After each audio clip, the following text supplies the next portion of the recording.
Warm welcome to easy crack. আমি তোমাদের history teacher শতভিষা Majumdar. আচ্ছা, আজকের এই ভিডিওটা পারপাস আমার কিছু গুরুত্বপূর্ণ তথ্য দেওয়া আছে, সাথে একটা গল্পও আছে, যেগুলো শুনতে আশা করি তোমাদের সবারই ভালো লাগবে। সিলেবাস যেটা, মানে আমাদের হিস্ট্রিতে ঠিক কতটা পড়া উচিত, কতটা পড়া উচিত না, ঠিক কতটা জানা উচিত, ঠিক কতটা জানা উচিত না, সেই বিষয়েই আমি ভাবলাম তোমাদেরকে একটা ছোট্ট ধারণা দিই। আচ্ছা, এবারে আমরা কি জানি, হিস্ট্রি সিলেবাসে আমাদেরকে শুধু আর শুধু ইন্ডিয়ান হিস্ট্রি পড়তে হবে, only and only Indian history. এখানে কিন্তু কম্পালসারি পেপারে ওয়ার্ল্ড হিস্ট্রির কোনো জায়গা নেই। আচ্ছা, এবারে অপশনাল হিস্ট্রিতে আসি। যারা অপশনাল হিস্ট্রি নিয়েছো বা নেবে ভাবছো বা পরিকল্পনা এখনও আছে যে হিস্ট্রি নিতে চাও, তাদের কিন্তু শুধু ইন্ডিয়ান হিস্ট্রি জানলে চলবে না, তাদের কিন্তু ওয়ার্ল্ড হিস্ট্রিও জানতে হবে। আচ্ছা, এবার কম্পালসারি পেপারের যে হিস্ট্রি আমাদের পার্টটা জানতেই হয়, সেটা আমরা জানি সব এমসিকিউ কোশ্চেন আসে, 100টা এমসিকিউ কোশ্চেন আসে হিস্ট্রির জন্য। এবারে তার কী কী সিলেবাস, ইন্ডিয়ান হিস্ট্রিতে আমাদের কী কী সিলেবাস। ইন্ডিয়ান হিস্ট্রি যখন শুরু হচ্ছে, আমরা প্রথম কি জানি, প্রি হিস্টোরিক ইন্ডিয়া পড়ব, ঋগ্বেদিক পড়ব, আইভিসি পড়ব, যেটা কি ইন্ডিয়ান ভ্যালি সিভিলাইজেশন। তারপরে আমরা গুপ্তা পড়ব, মৌর্য পড়ব, প্রি গুপ্তা পড়ব, পোস্ট গুপ্তা পড়ব, প্রি মৌর্য পড়ব, পোস্ট মৌর্য পড়ব, আর্লি মিডিয়েভেল পড়ব, প্রভিন্সিয়াল যে স্টেটগুলো, মানে যে স্টেটগুলোর উঠে আসছিল ইংরেজদের শাসনকালে, যখন ইংরেজরা ভারতবর্ষে ঢুকে গেছে, সেই সময় যে ইন্ডিপেন্ডেন্ট স্টেটগুলো আসছিল, যেগুলো উত্থান হচ্ছিল, রাইজ হচ্ছিল, সেগুলো সম্পর্কে জানবো। মুঘল সাম্রাজ্যের পতন সম্পর্কে জানবো, অবভিয়াসলি মুঘল সাম্রাজ্য সম্পর্কেও জানবো। তারপরে আওরঙ্গজেবের মৃত্যুর পরে মুঘল সাম্রাজ্যের যেটা পতন হচ্ছে ধীরে ধীরে মানে just after death of Aurangzeb, ওগুলো আমরা জানবো।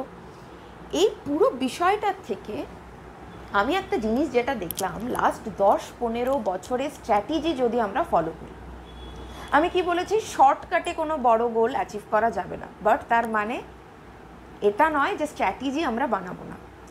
তো যদি আমরা লাস্ট ধরো 10-15 বছরের প্রিলিম কোশ্চেন দেখি, সব থেকে কোশ্চেন বেশি আসছে আইএনএম থেকে, মানে ইন্ডিয়ান ন্যাশনাল মুভমেন্ট। এবার এই ইন্ডিয়ান ন্যাশনাল মুভমেন্টের মধ্যেও দুটো পার্টের থেকে সব থেকে বেশি প্রশ্ন আসছে। একটা হলো আইএনসি, মানে ইন্ডিয়ান ন্যাশনাল কংগ্রেস, কিভাবে ফর্ম হলো, কোথায় কোথায় অধিবেশন হলো, কে কে সভাপতিত্ব করলো, কী কী ডিসিশনস নেওয়া হলো, কিভাবে ইংরেজদের এগেনস্টে দেশকে স্বাধীন করা হবে, এই যে একটা গোষ্ঠী ফর্ম করা হলো, তার মধ্যে দলে সবার যোগদান, এই বিষয়টা নিয়ে আমরা একটা ভাস্টলি জানবো। ইন্ডিয়ান ন্যাশনাল কংগ্রেস, এখান থেকে প্রচুর কোশ্চেন আসছে। আর জানবো ফ্রিডম স্ট্রাগল। ফ্রিডম স্ট্রাগলের মধ্যে কী কী পড়ছে, যতগুলো মুভমেন্ট হয়েছে, যতগুলো আন্দোলন হয়েছে, তাদের দাবি কী ছিল। আন্দোলন তো এমনি এমনি কেউ করে না, একটা দাবি বা মানে বক্তব্য থাকে, সেইটা পারপাসই একটা আন্দোলন করা হয়, সেইটা পারপাসই একটা মুভমেন্ট চলে। সেগুলো কে কে নেতৃত্ব করেছিল, মানে এভরিথিং, মানে 1857 রিভল্ট, মহাবিদ্রোহ যেটাকে আমরা বলি, সেই সম্পর্কে জানবো। সমস্ত ইভেন ট্রাইবাল মুভমেন্টস সম্পর্কে জানবো, কোল বিদ্রোহ, ভিল মুন্ডা বিদ্রোহ, সাঁওতাল বিদ্রোহ, কৈবর্ত বিদ্রোহ। আসলে দেখো, গোটা ভারতবর্ষের কিছু কিছু জায়গায় বিক্ষিপ্তভাবে বিদ্রোহ হয়েছে, আমরা সবগুলো জানবো, ঠিক আছে। এবার আমি যে জিনিসটা দেখলাম একটু বইপত্র ঘাটা নাড়া করে, সেটা হচ্ছে লাস্ট ইয়ারেরও, মানে দেখো 2019-এরও যদি মেন্স পেপারটা কেউ খুলে দেখো হিস্ট্রির, অ্যারাউন্ড 30 থেকে 31টা কোশ্চেন, 30 to 31 কোশ্চেন আসছে শুধু এবং শুধু ফ্রিডম স্ট্রাগলের ওপর। আইএনসির ওপরেও অ্যারাউন্ড কোশ্চেন আছে 18 কি 19 অ্যারাউন্ড, ঠিক আছে, 18টা কি 19টা মতন কোশ্চেন আছে। এবার ভাবো, 31টা কোশ্চেন যদি ফ্রিডম স্ট্রাগল থেকে আসছে, আর আইএনসি থেকে যদি 18-19টা কোশ্চেন আসছে, 50টা কোশ্চেন তো এখানেই হয়ে গেল, তাই না? 31-এর সঙ্গে 19 যোগ করে দেখো, 50টা কোশ্চেন এখানেই হয়ে গেল। তাহলে আমি কিন্তু একবারও আমরা এটা মাথায় রাখবো না যে আমরা হিস্ট্রির বাকি অধ্যায়গুলো বা বাকি চ্যাপ্টার্সগুলো পড়বো না, আমরা পড়বো। সব যখন রিভিশন হবে, তখন যদি কোনো চ্যাপ্টার আমরা 5 বার পড়ি, এই দুটো চ্যাপ্টার 10 বার পড়ব, এটা হচ্ছে আমি বলতে চাইছি। কারণ লাস্ট কয়েক 2-3 বছরের যদি পিএসসির ট্রেন্ডটা দেখো, মেন্সে ওরা সবথেকে বেশি জোরটা কিন্তু দিচ্ছে ফ্রিডম স্ট্রাগলের ওপরের কোশ্চেনে। ইভেন প্রিলিমস নিয়ে যদি এবার আলোচনা করি, এ তো গেল মেন্সের কথা, এবারে প্রিলিম নিয়ে যদি ভাবি, মানে যেটা প্রথম ধাপ, সেখানেও 2019-এ কোশ্চেন এসছে 8টা, 2018-তে কোশ্চেন এসছে অ্যারাউন্ড 7টা, 2017-তে কোশ্চেন এসছে অ্যারাউন্ড মেবি 6 or 7, আর 2017-তেও কোশ্চেন এসছে অ্যারাউন্ড 8টা। ঠিক আছে, তাহলে ট্রেন্ডটা দেখো, মেন্সেও এই ফ্রিডম স্ট্রাগলের থেকে 31টা কোশ্চেন এসছে 2019-এ, আবার প্রিলিমসেও 8টা, 7টা, 6টা, মানে অন অ্যান অ্যাভারেজ যদি আমরা ধরি, ফ্রিডম স্ট্রাগল থেকে প্রিলিমসেও সব থেকে বেশি কোশ্চেন আসছে। তাহলে এই চ্যাপ্টারটা, ইভেন আইএনসিতেও 3টে 4টে করে কোশ্চেন প্রতি বছর প্রিলিমসে আসছে। এই কিছু কিছু চ্যাপ্টার, আবার ধরো একটা অদ্ভুত ব্যাপার দেখলাম লাস্ট 4-5 বছরে, আমি দেখছিলাম প্রি হিস্টোরিক ইন্ডিয়ার থেকে হার্ডলি হয়তো একটা কোশ্চেন আসছে, আবার কোনো কোনো বছর আসছে না। ইভেন আইবিসির মতন বড় চ্যাপ্টার, সেখান থেকে কিন্তু 2019-এ কোনো কোশ্চেনই আসেনি মেন্সে। কিপিং ইন হ্যান্ড, দেখো জিনিসটাকে, তার মানে এই নয় আইবিসি ইম্পর্টেন্ট নয়, কে বলতে পারে 2020-এর মেন্সে আইবিসি থেকে কোশ্চেন আসবে না, বাট কোশ্চেন আসছে। বেসিক্যালি আইবিসির থেকে ধরে নিলাম 4-5টা কোশ্চেন এলো, কিন্তু কোশ্চেন আসার জায়গাটা মেনলি এরা কিন্তু দেখছে যেটা ফ্রিডম স্ট্রাগল আর আইএনসি। মেন্স প্রিলিমসেও এই দুটো চ্যাপ্টারের থেকে বেশি আসছে। আচ্ছা, এবার আমরা জানি প্রিলিমসের দুটো পার্ট আছে, একটা হচ্ছে ইন্ডিয়ান হিস্ট্রি, আর একটা টোটালি যেটা আলাদা, ইন্ডিয়ান ন্যাশনাল মুভমেন্ট বা মডার্ন ইন্ডিয়া, যে যেটা বলে আর কি। এবার মডার্ন ইন্ডিয়ার কথা যদি বলতে চাই, ওখান থেকেও তাহলে এই ফ্রিডম স্ট্রাগল আর এই আইএনসির ওপরে বেশি জোর দিতে হবে, তাই তো? কারণ আমি কি বললাম, 8টা, 7টা, 6টা, 8টা এরকম করে করে কোশ্চেন আসছে। এবার যদি ইন্ডিয়ান হিস্ট্রির পার্টটা দেখি, সেক্ষেত্রে কিন্তু আইবিসির থেকে কোশ্চেন আসছে, ভালো মতন কোশ্চেন আসছে প্রিলিমিনারিতে। তাহলে আইবিসি আমাদের পড়তে হবে। আর কি পড়তে হবে? গুপ্তা পড়তে হবে, প্রচুর কোশ্চেন আসছে প্রিলিতে। লাস্ট 7-8 বছরের ট্রেন্ড যদি দেখো, প্রিলিতে গুপ্তা অ্যান্ড মৌর্য প্রচুর কোশ্চেন আসছে, প্রচুর মানে ইন্ডিয়ান হিস্ট্রির পার্টটা। আবার যদি দেখো দিল্লি সুলতানাত, ওখান থেকেও 1-2 করে আসছে, মুঘল এম্পায়ার থেকেও 1-2 করে আসছে। আবার যদি আমরা ইউরোপিয়ান পাওয়ারের কথা বলি, আচ্ছা ইউরোপিয়ান পাওয়ার থেকে আমার যতটুকু মনে পড়ছে 5টা কোশ্চেন ছিল 2019-এ, মেন্সে 5টা কোশ্চেন ছিল। তো মেন্সের জন্য ইউরোপিয়ান যে ওরা যে এলো, আমরা জানি 5জন জাতি, যারা 5জন ইউরোপিয়ান জাতি আমাদের দেশে ঢুকেছিল এবং ব্যবসা করেছিল, তাই তো? তো ইউরোপিয়ানসদের এই যে ঢোকা, আমাদের দেশে এসে ব্যবসা করা, এবং লাস্ট অবধি ব্রিটিশদের টিকে থেকে আমাদের দেশে একটা মানে কি বলবো, ব্যবসা করার নাম করতে এসে আমাদের দেশেই অধিকার বজায় করে আমাদেরকেই শাসন করে যাওয়া, এই পুরো ব্যাপারটার থেকেও কোশ্চেন আসছে। ঠিক আছে, তো হিস্ট্রি সিলেবাস বলতে গেলে তো আমরা প্রথম থেকে যদি বলতে হয়, তাহলে আমরা সবাই জানি প্রি হিস্টোরি পড়তে হবে, বেদিক পিরিয়ড পড়তে হবে, ঋগ্বেদিক পিরিয়ড পড়তে হবে, গুপ্তা, মৌর্য, মুঘল, এগুলো পড়তেই হবে, তাই না? This is all about a history, basically Indian history. এবারে যদি মিডিয়েভাল পার্টে আসি, সেখানেও দিল্লি সুলতানাত পড়তে হচ্ছে, আর্লি মিডিয়েভালটা পড়তে হচ্ছে, তাই তো? তারপরে মডার্ন হিস্ট্রিতে ঢুকে গেলেই কিন্তু ইম্পর্টেন্ট পার্ট দুটো হয়ে যাচ্ছে, এক কি হচ্ছে আইএনসি, ইন্ডিয়ান ন্যাশনাল কংগ্রেস, আর একটা হচ্ছে কি ফ্রিডম স্ট্রাগল। আর একটা ইম্পর্টেন্ট পার্ট আছে, সেটা কি বলতো? Governor and viceroy. ইদার মেন্সে কমন পাবে, কোশ্চেন পাবেই, যদি মেন্সে না পাও প্রিলিতে পাবে। ভাইসরয় থেকে একটা কোশ্চেন ইদার অন প্রিলি অথবা মেন্সে তোমরা এক্সপেক্ট করতেই পারো।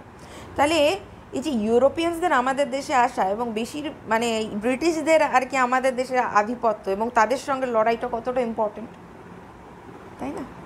আচ্ছা, এই পারপাস আমি একটা স্টোরি শেয়ার করি, তোমাদের ভালো লাগবে হয়তো, মোটামুটি একটা আইডিয়া বা ধারণা হয়তো আমি তোমাদের দিতে পেরেছি।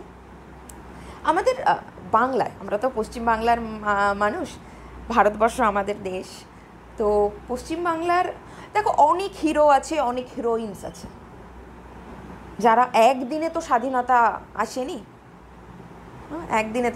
আসেনি, অক্লান্ত পরিশ্রম আছে স্বাধীনতা সংগ্রামীদের, যারা নিজেদের জীবন ত্যাগ করেছে বহু লোক, বহু বহু মানুষ, যেটা আনকাউন্টেবল, আমরা গুণে শেষ করতে পারবো না।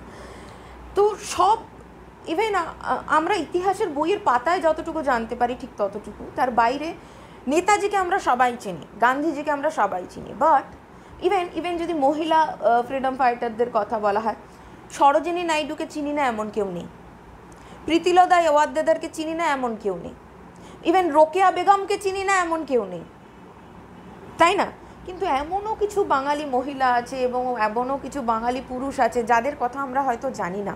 আমি সেরকমই একজন বাঙালি মহিলার নাম বলবো। এখন আমাদের দেশ উন্নত হচ্ছে, চারিদিকে ওমেন এম্পায়ারমেন্ট চলছে, তাই না? তো সেই কথা মাথায় রেখেই আমি একজন মহিলার ফ্রিডম ফাইটারের গল্প তোমাদের সঙ্গে শেয়ার করতে চাইব।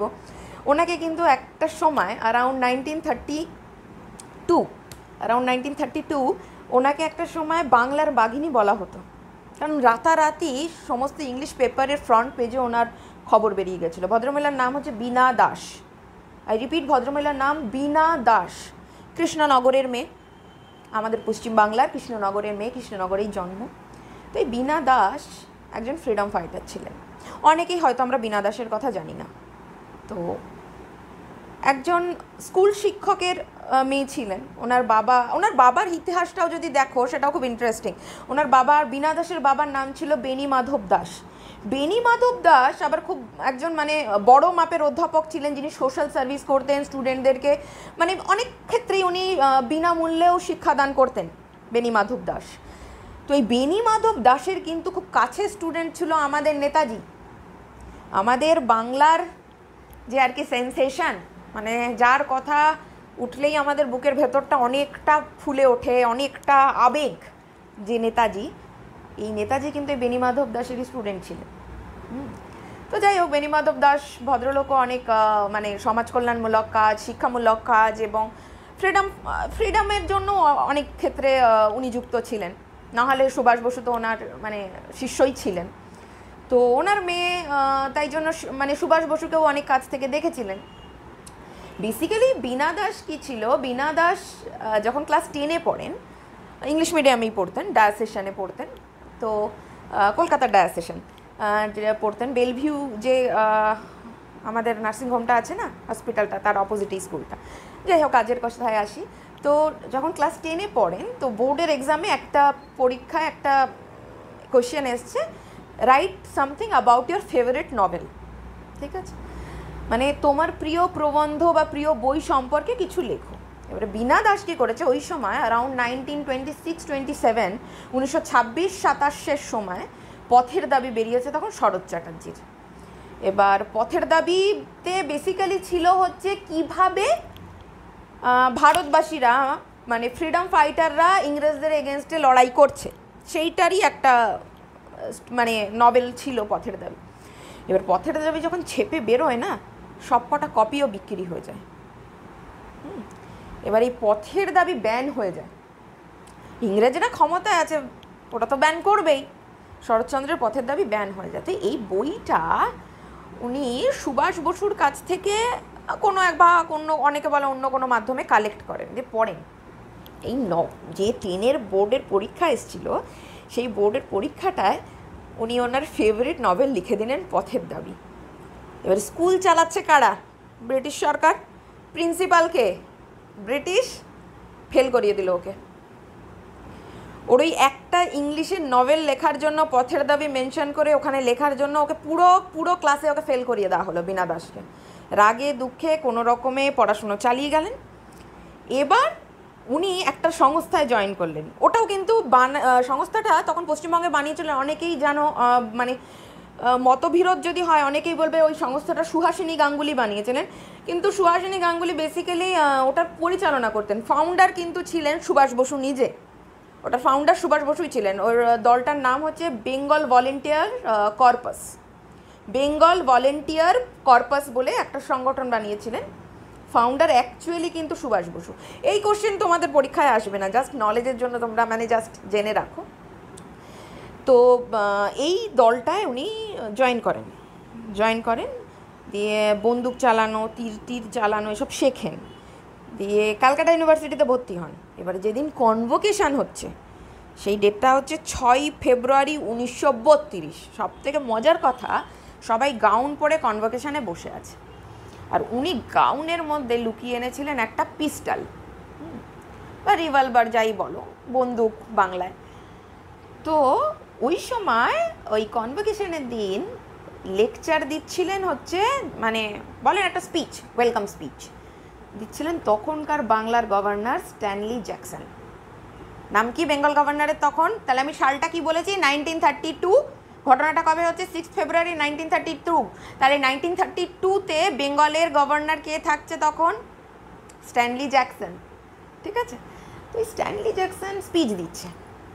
ও কি করেছে, যখন উনি স্পিচ দিচ্ছেন, ও বন্দুকটা বের করে 5টা গুলি চালিয়ে দিয়েছে। সাহস ভাবো, একটা 21 বছর বয়স তখন ওনার, একটা 21 বছরের মেয়ে, একটা 21 বছরের মেয়ে, তার মধ্যে দেশভক্তিটা ভাবো। উঠে দাঁড়িয়েছে, গাউনের ভেতর থেকে পিস্টল বার করেছে, গভর্নরের দিকে 5 রাউন্ড গুলি চালিয়ে দিয়েছে। কপাল এতই খারাপ, একটাও গুলি লাগেনি, একটাও গুলি লাগেনি। কানের পাশ থেকে একটা গুলি চলে গেছিলো স্ট্যানলি জ্যাকসনের। সঙ্গে সঙ্গে ওনাকে ধরা হলো, 9 বছরের জেল হয়ে গেল, একদম সঙ্গে সঙ্গে 9 বছরের জেল হয়ে গেল। পরের দিনই পেপারে, প্রতিটা ইংলিশ বাংলা পেপারে ফ্রন্ট পেজে ওনার ছবি দিয়ে খবরটা বেরিয়ে গেল। রাতারাতি সবাই বীণা দাসকে চিনে গেল, 1932।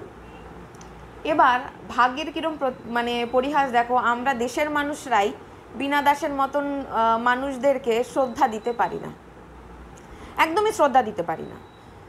কারণ বলা হয় বীণা দাস এই যে পিস্টলটা পেয়েছিলেন না, বীণা দাসের মায়ের নাম ছিল সরলা দেবী বা সরলা দাস, যাই বলো না, উনিও কিন্তু এই সেবামূলক কাজে যুক্ত ছিলেন। অনেকে বলেন, অনেক হিস্টোরিয়ানই বলেন যে বীণা দাসকে এই যে পিস্টলটা জোগাড় করে এনে দিয়েছিল ওনার মা।